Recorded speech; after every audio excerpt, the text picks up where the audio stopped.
Well, hello there, Epic 7. It is late here on the East Coast, but my guild actually dropped both of the wardens, so I'm doing a special second video today to cover fighting the priest. Because both of the wardens are down, it's opened up the teleports and it allows us to access the North Island to fight the priest. Now, the teleport map, they've improved upon it. You can zoom in and zoom out, and it makes it a little bit easier to tell where you're going, but it still doesn't let you scroll around that much. And it can be a little confusing as to which is the teleport you're trying to get to. So something you can do to help your guild alleviate these issues is find the teleport you want on the actual main map. Once you locate it, you can put a note on it, and the nice thing is it took them a couple of seasons to get it, but these notes are now visible from the maps, from the teleport map screen. So you can put a note that this is the priest teleport, and that will let all of the guild know this is the one that they need to use. Now when we check our teleport screen here, there it is. That's the one with the note, and you can even click on the note and it'll say priest teleport on it. So that makes sure that everybody goes to the right spot. So let's see, I have got 18 provisions left. That should be enough to go up there and smack the priest at least once. I'll only get 100 EXP from that book. In the bottom left hand corner I can see that's not quite enough to push me up a level. And let's see, with 14 provisions left, 1, 2, 3, 4, 5, 6, 7, 8, 9. I won't have enough to attack the priest if I go get that scroll. So I'm just going to go ahead and head on up and hit the priest. As much as I'd like to grab that scroll, I think it's more important I get an attack in. Now if you check the video description, I'll have a list of decent priest teams, but you need a few aspects for fighting the priest. First, you need to have the ability to cleanse debuffs, ideally on more than one unit, but you need to be able to cleanse certain debuffs.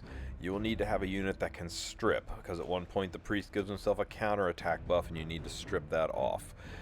Third, you will need debuffs. There's one point where if you don't have 3 debuffs on the priest, he wipes your whole team. So you'll need to have units that can spam debuffs or artifacts that can spam debuffs.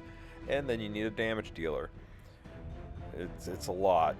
So you need to take a team that's got these synergistic components if you want to succeed in killing the priest.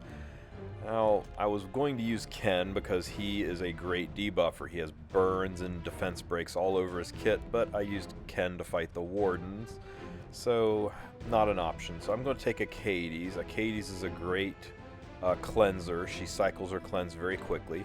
I'm going to use Mercenary Helga. She's a source of debuffs and she's a source of defense break. I'm going to use Luna. Although Luna doesn't have much more than a defense break on her, she's a powerhouse damage dealer, and she'll help me rack up some points.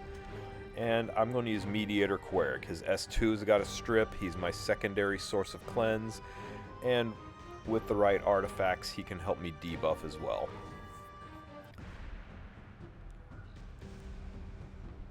Now this is by no means the best team, or the only team. It's just the team that I used with the units I had on hand.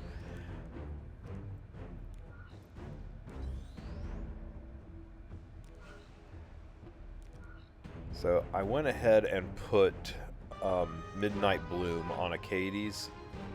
I know this seems like an unusual choice, but I needed to get my crit chance up on Luna so that I could actually do damage. So I sacrificed a healing artifact to get Midnight Bloom on Luna. I went ahead and put Portrait on her since the priest is over 50% health, and I put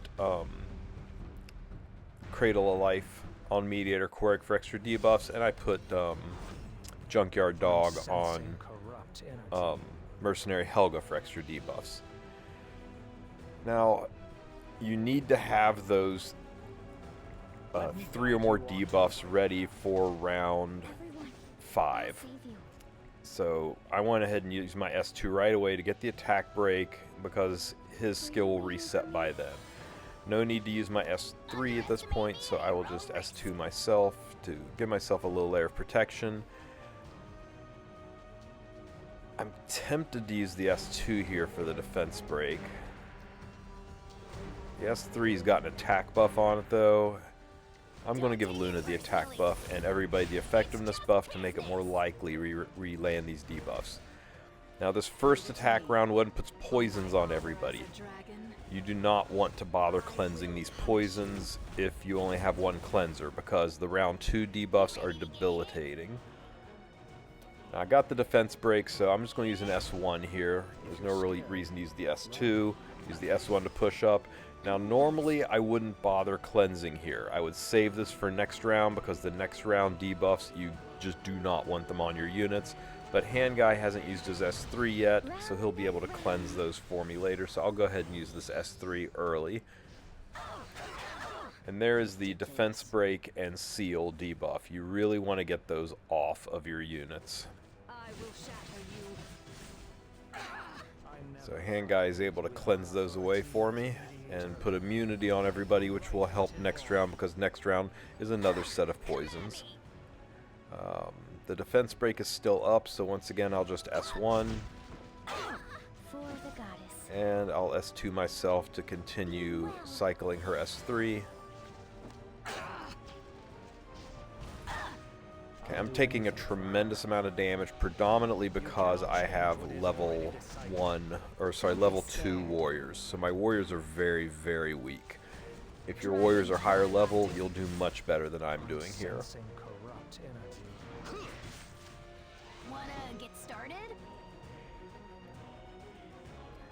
Although the S2 is a defense break, I'm going to save it because next round is the round I need to stack debuffs. So I'm just going to use the S1 to stall for time. I can go ahead and heal up and cleanse everybody. Now I need to get 3 or more debuffs on the priest.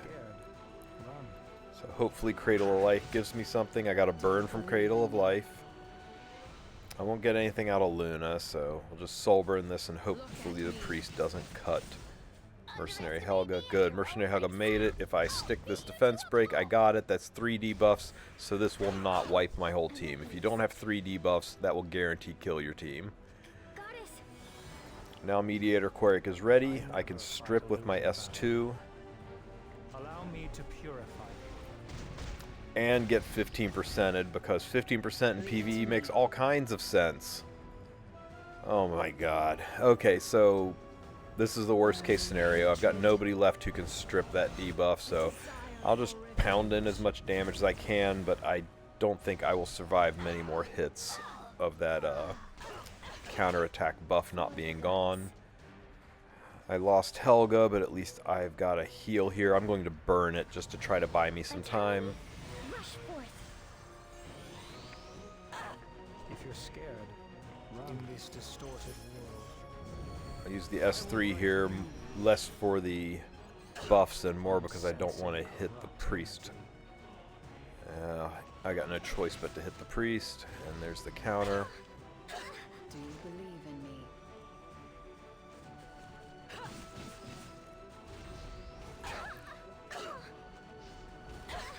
Everyone, I'll save you. And now we're on the last round. It was kind of a waste to use my S2 there, simply because the priest is going to guarantee kill everybody. Oh, now I strip. That's lovely. So just do an attack and 183k, which seems low, but to be honest with you, for level 2 warriors, 183k is a very, very good score. If you run level 3 or 4 warriors, you'll probably leave me in the dust. But that is my priest run for now. I will go ahead and post additional priest comps in the description, and hopefully tomorrow we will be on floor number 2. I've got a map for floor number 2. I'll go ahead and post it in the description just so you can have it handy. And if you have any questions, just ask them in the comments section. And if you need a guild for Ancient Inheritance, hit me up with the Discord link, also in the comments section and in the description of the video, and I'll make sure to get you into a decent guild for Ancient Inheritance. You guys have a great rest of your evening, and I will see you tomorrow. Take care, everybody.